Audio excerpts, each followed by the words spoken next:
Greetings everyone. Today we are going to have a quick revision of the chapter Structural Organization in Animals of class 11 biology. I hope that you have a fair knowledge of the basics of it before we start over here. So starting on with the structural organization in animals, we all know that living things, all of them possess a definite structural organization in whatever way they are built up. So from cells to tissues, tissues to organs, we all have a brief idea about that. Coming to the tissue part, so what is actually a tissue? Many cells working together for the similar purpose is known as a tissue, as we already know. So in multicellular organisms, a group of similar cells along with intercellular substances which perform a specific function. So their goal is always to perform a specific function. That's called a tissue. Now animal tissues can be broadly classified as the following: epithelial tissues, connective tissues, muscular tissues, and neural tissues. So epithelial tissues are the ones which have a free surface, which are the ones which are at the outermost level. That is, their main function is to protect, to provide a covering or a lining for some part of the body. So their main function is to protect the internal organs of the body, and they are compactly arranged with a little bit of intercellular matrix. So if you want to further divide the epithelial tissues, they are of two types: simple epithelium and compound epithelium. So simple epithelium, as the name suggests itself, it is consisting of the same type of epithelial cells, for example cuboidal, squamous, and columnar. So simple epithelium is composed of single layer of cells. Just one layer is present and functions as the lining of body cavities. So squamous epithelium, it's like a single thin layer of flattened cells. And where are they found? In the body, in the walls of blood vessels, air sacs of lungs, we find this kind of squamous epithelium cell tissues. Now cuboidal epithelium, as the name itself suggests, they are cube-like cells. So there's just a single layer and it consists of tube-like cells found in ducts of glands and tubular parts of nephron. And their main function is absorption and secretion of important substances for the functioning of the body. Next is columnar, that is a single layer of tall. So they are all column shaped. If you see in the figure, flattened cell, then these are cube-like cells. C is the columnar cell. They are, if you see, they are column shaped. That's why they are free surface. They have microvilli. And we know that microvilli is already present in the small intestine and stomach for absorption purpose. And the last one is ciliated, which is columnar and cuboidal cells with cilia. Now we already know that if cilia is there, that means something related to movement should be there. So move particles or mucus in a specific direction. And where are they found? Bronchioles and fallopian tubes. So this is the diagram that can be referred to for a better understanding. Next, compound epithelium, which consists of two or more than two layers of cells. So compound, as the name suggests, it's more than two types. So it has a protective function against chemical and mechanical stress. It covers the dry surface of the skin. Basically its function is to cover the dry surface, the moist cavity, and all the internal linings of the ducts and salivary glands and pancreatic ducts, etc. Some of the columnar or cuboidal cells get specialized for the secretion, and when they get specialized, they are called glandular epithelium, because when they get specialized, they are specifically linked to the glands of the body, as in the goblet cells of alimentary canal, which we all know already. Now if you differentiate between exocrine and endocrine, very important, exocrine are the ones which are the specifically secreting enzymes, and endocrines, there is secreting hormones. So in exocrine there is no question of any hormones. In endocrine glands, hormones are the major product. Products are released through ducts, and these are all products are directly released. There is no question of any duct here. So here they secrete enzyme, there is no question of hormones, and here they secrete hormones, and here they are through ducts, and here they are ductless. Now epithelial cells are held together by intercellular material to form a specialized junction. Now what do we understand by the word junction? Junction means the we can say the connecting point. So the tight junction, the adhering junction, and the gap junction. There are three types of junctions which have their specified functioning again. Connective tissue, now as the name suggests, connective means specifically built to connect, to link and support the other tissues. So all connective tissues except blood cells secrete fibers of the structural protein called collagen or elastin. And why is it so? Collagen, we know they provide elasticity and flexibility. Now connective tissues are of loose, dense, or specialized types. If they are loose, as we can understand from the name itself, they are not very tightly fixed. They are arranged in semi-fluid. consists of adipose and areolar tissue. Now if you want to differentiate between areolar and adipose, areolar is the one which contains fibroblast and macrophages and mast cells, and all of this is absent in adipose tissues. And areolar ones act as a supportive framework for the epithelium, and here the cells are specialized to store fat, so you can understand the functioning is different in all of them. Now here if you see a brief picture of the loose connective tissue, the areolar tissue and the adipose tissue is to be understood from here. The mast cell, the collagen fiber, fibroblast, macrophages, all these are very important in safeguarding the immunity of our body.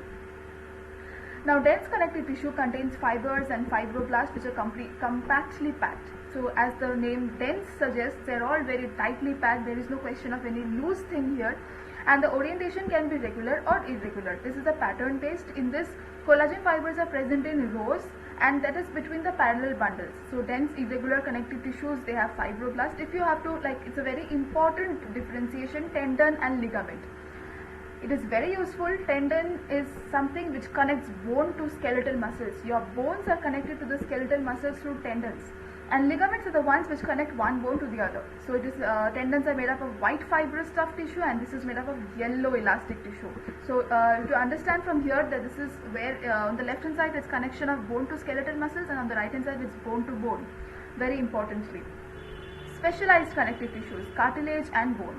Now cartilage is a soft skeletal tissue, as we know, and bone is a hard one. And cartilage chondrocytes are enclosed in the small cavities with the matrix, and here they are rich in calcium salts. So the bone, as we all know, it's rich in calcium, and cartilage is present in tips of nose, very soft organs, soft bone type, soft bone like outer ear, between the vertebral bones, and here in the bone they are the hard ones, skeletal, ultimate skeletal framework of the body, like in case of vertebrates, limbs, legs, etc. Blood is another very important fluid connective tissue. We all know how much important blood is for our body. It contains plasma, RBC, WBC, platelet, helps in transportation of various substances between organs. And this is a picture which shows cartilage, bone and blood.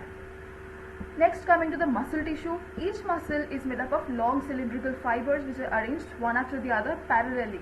Fibers are composed of fine fibrils, and they are called myofibrils. Myo for muscles and fibrils fiber. Muscle fibers contract and relax in response to stimulation. So skeletal versus smooth versus cardiac.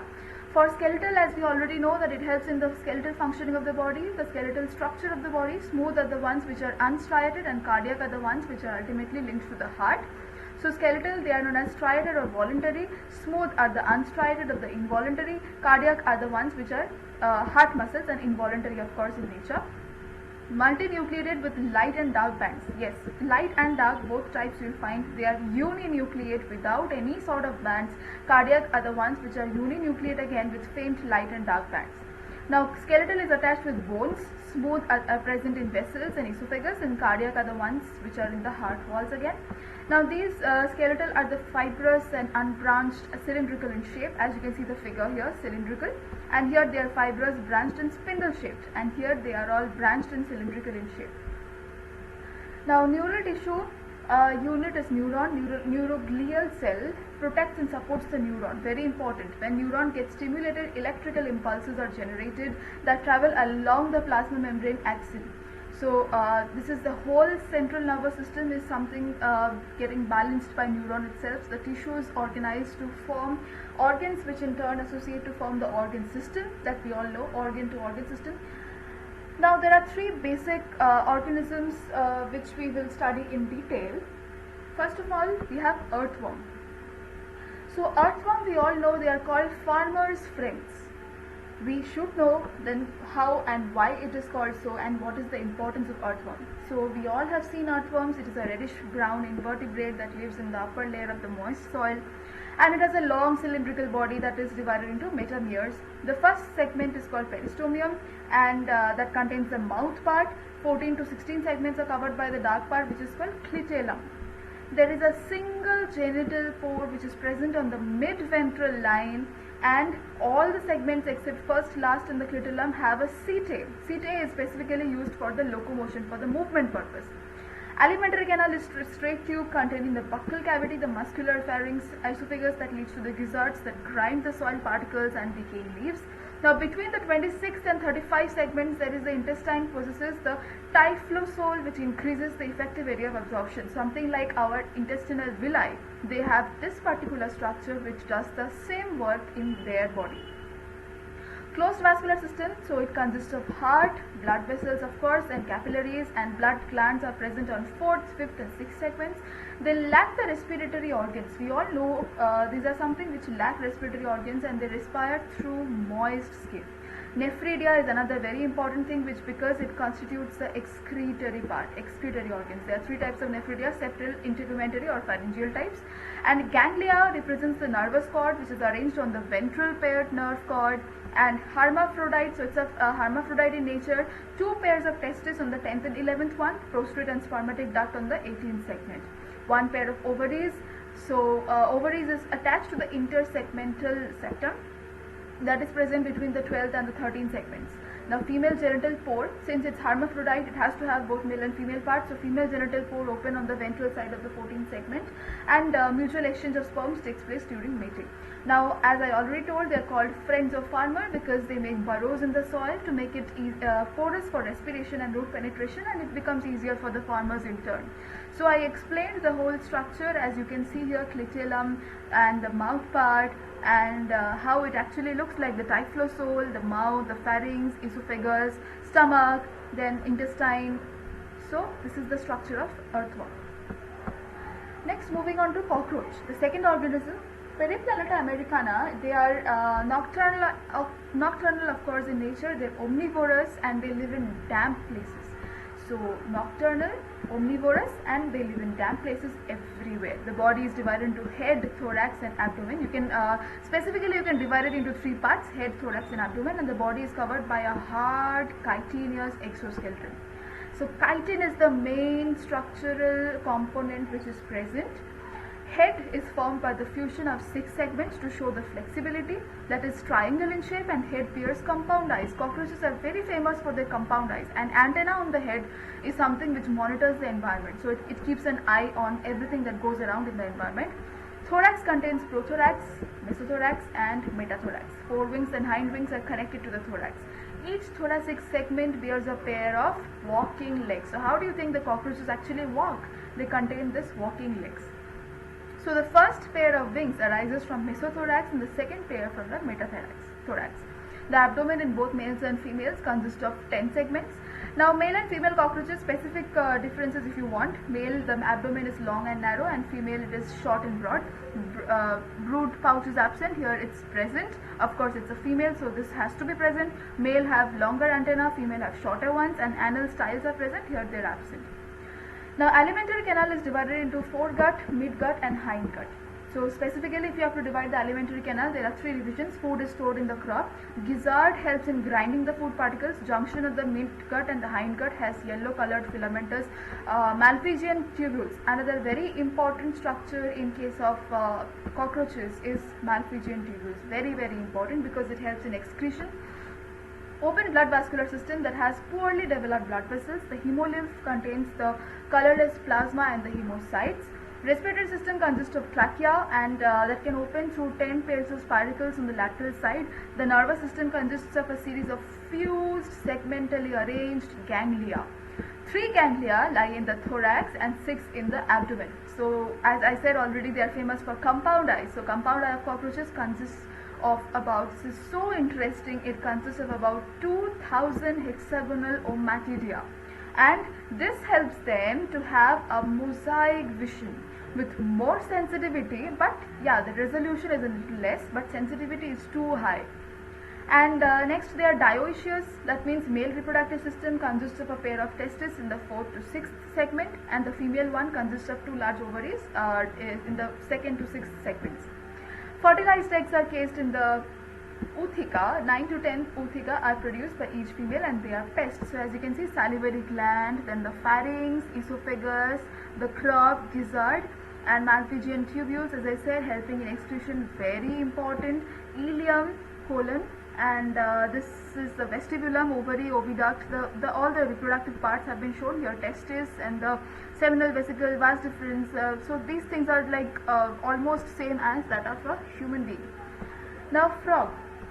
The third organism that we're going to study is frog, that is Rana tigrina. They are cold-blooded, we all know that, organisms, and they can camouflage. Body is divided into head, trunk, bulged eyes covering by nictitating membrane. Another very important term that we have to remember, nictitating membrane. Male frog is different from the female one, having vocal sacs and copulatory pad on the first digit of the forelimb. Now digestive system, if you have to divide, it consists of alimentary canal and digestive glands, and digestion starts in the stomach and final digestion occurs in the small intestine. Digested food is absorbed by the villi and the microvilli, something like us only. Skin acts as an aquatic, very important point for in case of frogs. Skin acts as an aquatic respiratory organs on the land. Skin, buccal cavity and lungs acts as respiratory organs. So they respire through their skin on the land, but skin, buccal cavity and lungs are other major respiratory organs. Now closed vascular system here, heart is three-chambered. Another very important point, heart is three-chambered, blood contains plasma, RBC, WBC platelets just like us. Frogs have a lymphatic system, consists of lymph channels and lymph nodes. Well developed excretory system is very well developed, and it consists of a pair of kidney, ureter, cloaca and urinary bladder. The frog excretes urea. So very important point again, the frog excretes urea and therefore it's called a ureotelic animal. The system for control and coordination is highly evolved, so they are very smart in that case. It includes both neural system and endocrine glands. So we all know how much specific they are in the functioning they are required, how much they are required for the control and coordination. Frogs have well organized male and female reproductive systems. Of course, male reproductive organs consists of this yellowish ovoid testis, and they are found attached to the upper part of the kidneys by mesorchium. And the female reproductive organs consist of a pair of ovaries.